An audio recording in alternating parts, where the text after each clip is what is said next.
migrant workers' rights with the authorities? I have the answer to you. 열악한 거고 그렇지만 이게 뭐 가장 opportunity to get a good result. The governments and the federation create a good program for our youth. Berita utama Sintayong temui Presiden FIFA secara pribadi usai skuadnya kalah hadapi Guinea, tanggapannya buat supporter Indonesia baper. Berita kedua jejak wasit ulung laga playoff sempat jadi polemik FIFA, Erick Thohir desak FIFA lebih selektif pilih wasit.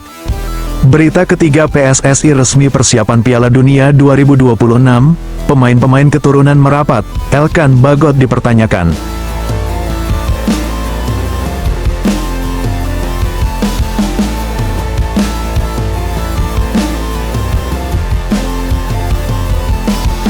Tidak disangka publik, ternyata perjuangan Sintayong benar-benar istimewa dalam bertanggung jawab atas kekalahan skuadnya.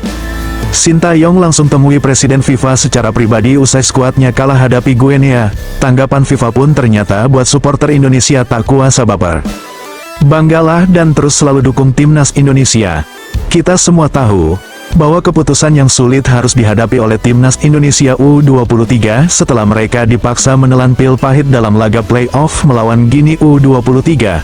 Sayang, Garuda Muda kalah dengan skor tipis 0-1 semalam.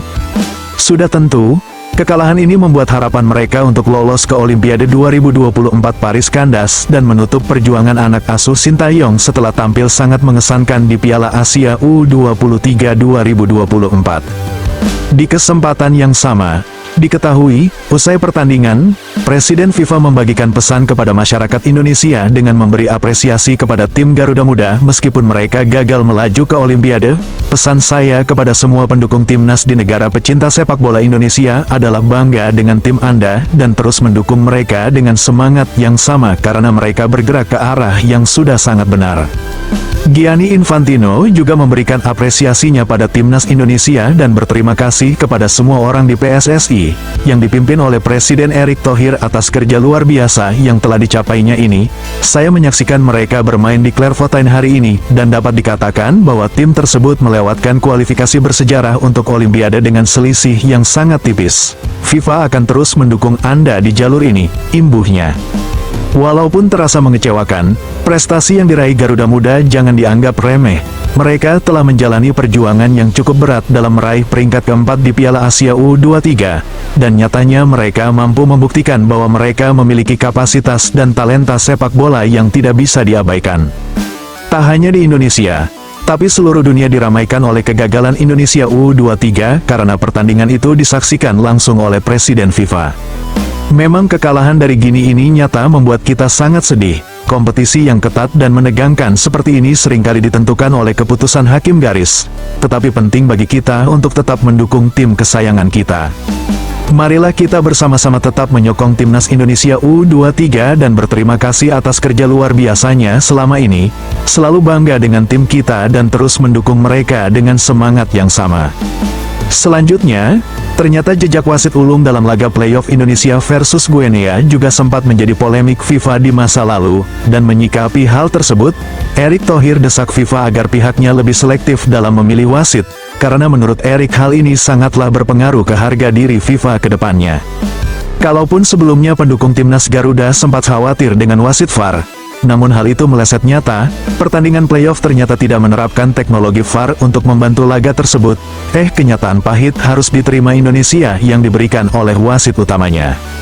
Wasit Prancis Francois Letexier ini langsung menjadi sorotan setelah memimpin pertandingan playoff antara timnas U23 Indonesia melawan Guinea U23, di mana dia memberikan keputusan yang sangat kontroversial.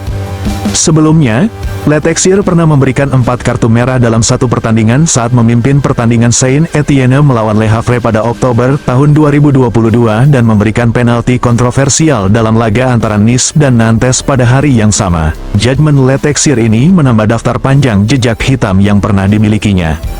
Saat memimpin pertandingan Indonesia vs Guinea, Letexier memberikan hadiah penalti untuk Guinea, meski pelanggaran yang dilakukan terjadi di luar kotak penalti. Bahkan ia tak segan berikan kartu merah buat pelatih timnas Indonesia Sintayong karena melancarkan protes keras atas keputusannya. Meskipun begitu, sejarah keputusan kontroversial sudah semakin panjang bagi Letexer, yang pernah menerima ancaman pembunuhan dari penggemar Nantes setelah ia memberikan penalti tidak adil selama pertandingan di mana ia memberikan 2 kartu merah.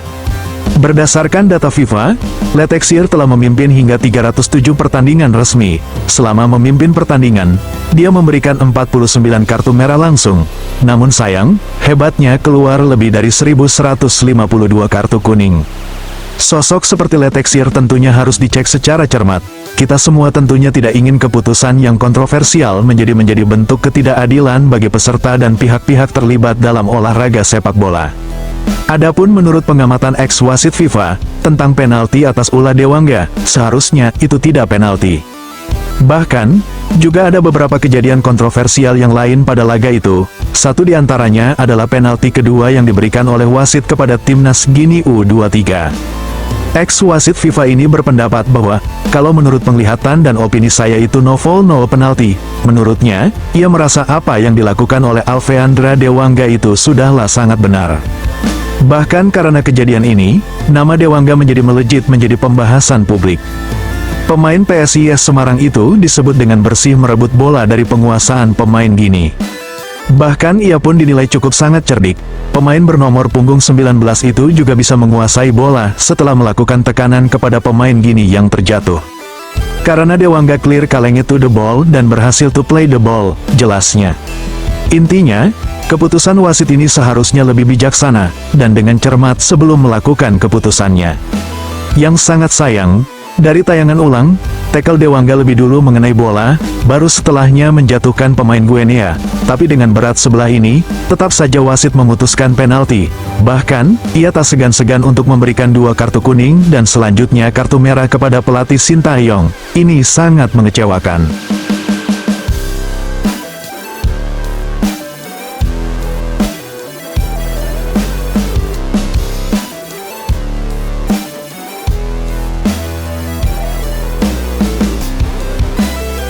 Selanjutnya, PSSI resmi persiapan Piala Dunia 2026, pemain-pemain keturunan merapat, Elkan Bagot dipertanyakan.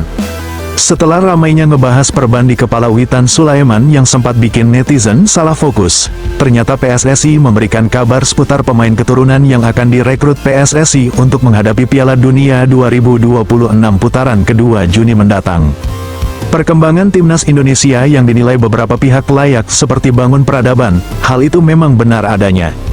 Bahkan PSSI menjelaskan, bahwa membangun sepak bola memang tidak bisa dilakukan dengan cara instan, melainkan perlu mengikuti serangkaian tahapan yang telah dirancang dengan baik. Oleh karena itu, kita harus bangga dengan pencapaian timnas Indonesia dan melihat adanya tanda-tanda positif untuk Indonesia bisa tampil di pentas internasional, termasuk lolos ke Olimpiade 2024 dan Piala Dunia 2026 mendatang. Semoga langkah-langkah baik dari PSSI selalu memberikan kontribusi positif bagi perkembangan sepak bola Indonesia, serta mencapai kesuksesan-kesuksesan olahraga di kancah internasional. Adapun seputar persiapan hadapi Piala Dunia 2026, PSSI dikabarkan sedang memproses naturalisasi pemain keturunan Navarone-For yang bermain di Liga Turki bersama Bandırmaspor. PSSI memilih untuk menaturalisasinya, karena Navarone siap bermain sepenuh hati bagi timnas Indonesia dan yakin akan memberikan segalanya untuk timnas Indonesia. Hal ini terungkap setelah nama Elkan Bagot trending topik gagal ikut laga hadapi Guinea kemarin, bahkan beberapa media menyebutkan bahwa Elkan Bagot lebih memilih liburan dibanding berlaga hadapi Guinea. Tentu hal ini akan menjadi perhatian PSSI dan pelatih timnas Garuda Muda Sintayong, karena pengganti-pengganti pemain sekelas Elkan Bagot harus segera diproses sesegera mungkin, kalaupun seputar tanggapan Elkan Bagot juga masih butuh dikonfirmasi lebih lanjut adanya. Adapun seputar keberhasilan timnas Indonesia, terutama di level U23, telah membuka peluang bagi banyak pemain keturunan untuk bergabung dengan timnas Garuda melalui jalur naturalisasi. Navarone-For tersebut merupakan salah satu contoh dari pemain keturunan yang siap memberikan segalanya bagi timnas Indonesia jika diberi kesempatan PSSI. Semoga saja PSSI dapat mengambil keputusan yang terbaik untuk perkembangan sepak bola Indonesia dan para pemain keturunan yang ingin berkontribusi bagi negara Indonesia tercinta. Adapun bagi kita sebagai pendukung timnas Garuda, kita harus belajar untuk menghargai setiap momen dan perjuangan yang telah dijalani oleh para pihak termasuk para pemain timnas Garuda. Mereka semua telah berkorban dan berjuang keras, utamanya untuk mewakili negara kita di kancah internasional, sehingga kita sebagai masyarakat bola, seharusnya selalu memberi dukungan dan apresiasi yang besar untuk mereka semua. Oleh karenanya, mari kita dukung dan menghidupkan semangat patriotisme bagi perjalanan persepak bolaan di Indonesia. Tanpa kerja keras dan semangat juang, mimpi tidak akan pernah terwujud. Salam olahraga, SPS TV medianya, anak bangsa.